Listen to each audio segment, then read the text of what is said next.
Rejection is a liar. Rejection, especially when it comes to dating and especially when it comes to women, rejection is a liar. It will tell you because you're not getting chosen like other women are getting chosen, because you're not finding success in relationships like some other women may be, that something gotta be wrong with you. You need to change your face, you need to change your soul, you need to change your body, you need to go get surgery. You the common denominator, you the problem. And it's not that you couldn't possibly be the problem or have some things to work on, but rejection doesn't tell the entire story. It doesn't tell the other side. And I think it's interesting because when we look at things like, say, for instance, women who go out and do the same job as men, but don't get paid the same pay as men, we understand there's a bigger problem. We don't use that whole, oh, you the common denominator. You going out here doing the same work as men, not getting paid. You must be the problem. We don't say that, right? Or when it comes to black folks, doing the same crime as other cultures,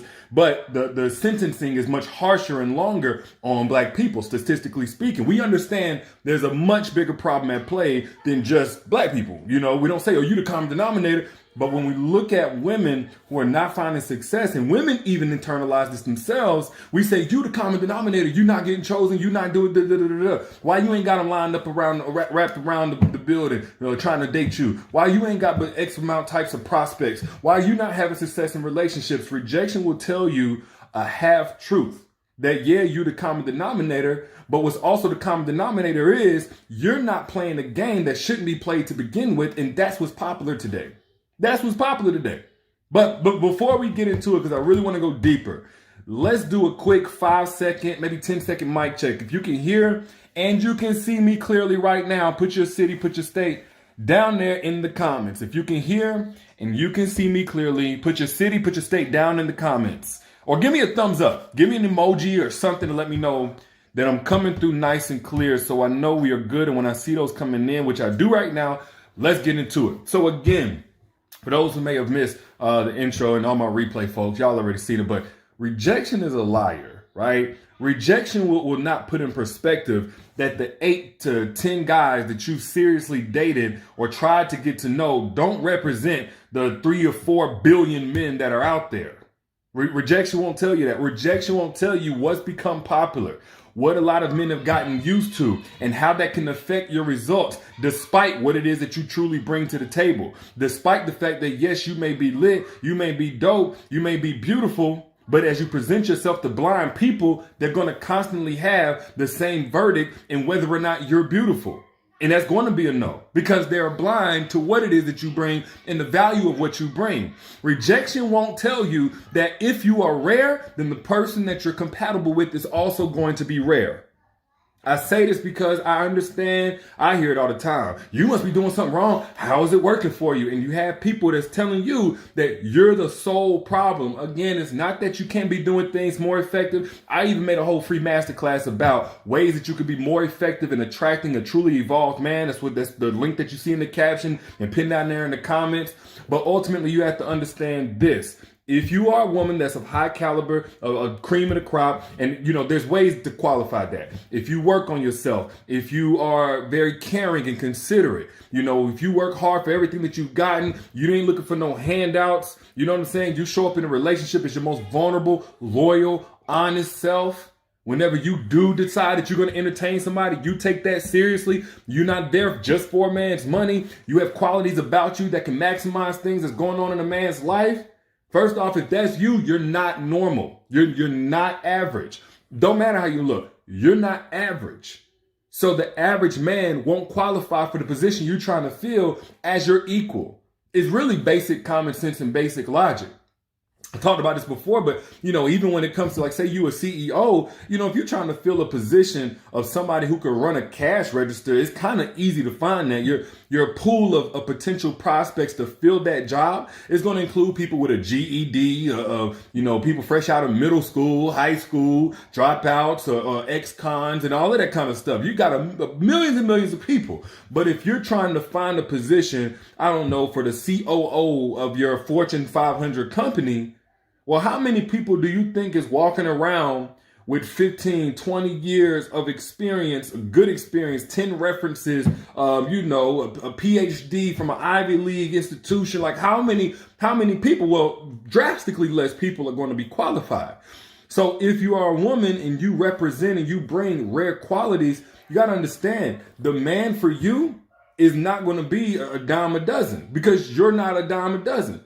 If you're a woman that doesn't get excited by a lot of the surface level things you see a lot of women get excited by, you know what I'm saying? If a dude can't just flash his nice little Rollie, pull up in his nice Lexus, BMW, Lamborghini or whatever and impress you, you are not an average woman.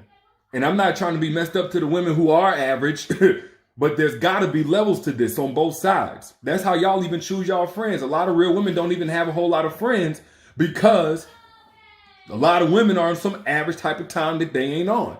You know what I'm saying?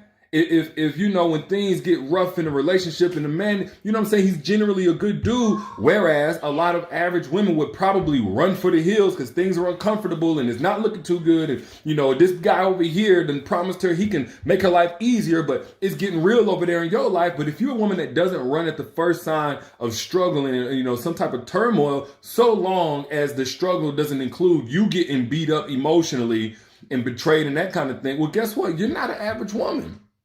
And the reason why I'm making this video again, I think some of y'all forget just how above average you are because we live in a society that says, you know what, I want to qualify you and your ability to attract a great partner based on how you look, what your size is, et cetera, et cetera. But an above average thinking man understands all of those physical qualities are going to change over time. And he's not playing a short game. Little boys in a grown man's body are playing a short game. What you look like right now, what size or shape or weight that you are right now, evolved men are thinking long term in everything that they do, every decision that they make. When it comes to their money, when it comes to their health, when it comes to their emotional and mental stability, and definitely when it comes to their romantic partner. So if an evolved man is playing a long game and he's getting a woman for the long game, how is he going to make his decision based on short-term attributes? He's not. And as you deal with guys and you're filtering down to those that are looking at the long-term attributes, which are not going to be many, and you bring those attributes that many don't have, it's going to take a lot more weeding out. Now, the problem is whenever you don't understand as a woman that rejection is redirection. Sometimes God will bless you with things he doesn't give you, even though you ask for them. Some of y'all are sleeping on yourself. Some of y'all don't understand. Somebody once put it to me like, man, God has a different vantage point. We can only see right here, right now. We see the traffic jam or, right here in front of us. God can see around every corner. He can see every turn. He can see down every exit. He can see all of that. So as he walks us to our destination of our purpose, of our highest self, sometimes we think we need to take this turn to that turn. And no, God can already see what's around that corner and he's going to stop that. So you might have 5 years of singleness because the guys that you're going on a date with seem to only want one thing, or they losing interest, or they ghosting, or they got this, they got a baby mama that they living with, whatever. And it seems like, man, this just keeps on not working out. Yeah, what you're looking for is not working out. Because what you're looking for is less than what God has for you. Straight up. He has a different vantage point. He can see things that you can't see. He can hear conversations you can't hear.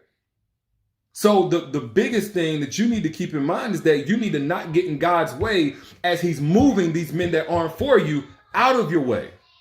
That's what you have to do to really accelerate the process of meeting the man that's just as rare as you. Now, there are additional things you can do to make sure that you attract a truly evolved man into your life faster, more effectively, without wasting all of this time with losers. I talked about that in my free masterclass, The Secrets to Making Evolved Men Crave You. If you have not gotten access to that yet, that's hands down my best, most effective masterclass I've ever done, and it's absolutely free right now. Get access to it. It's pinned down here in the comments. If you see that link, you see that comment, click that link, get access to it, register for it, about an hour long, get you some wine, and soak up the gems. Again, it's absolutely free, but it won't be there for very much longer because it's been up for a while now. Also in the caption whenever you back out. But back to what I was saying, for those of y'all, whether it's rejection, whether it's relationship failure, again, whether it's you getting ghosted or, dudes, whatever, losing interest in you don't get me wrong. You got your flaws, because no woman is perfect. I'm not here to give you ear candy. Y'all ain't perfect. You might have some toxic qualities and things like that, but don't automatically assume something is wrong with you in a world that praises women with fake bodies. I mean, we just in a world that worships the fake, man, and ignores and takes for granted everything real. So if you're a real woman, how do you expect everybody to understand and to see your beauty for what it is? It's impossible. But those are just my thoughts. If you got anything from this, share this right now for another real woman on your timeline or a real man on your timeline that you know needs to see this. Share it right now, and don't forget to get access to the free masterclass, Secrets to Making Evolved Men Crave You. Again, it's pinned right here. That comment that you see pinned, my moderator put it. Click that link, get access to it before it comes down. It's absolutely free. It's also in the caption as well. But I'll let you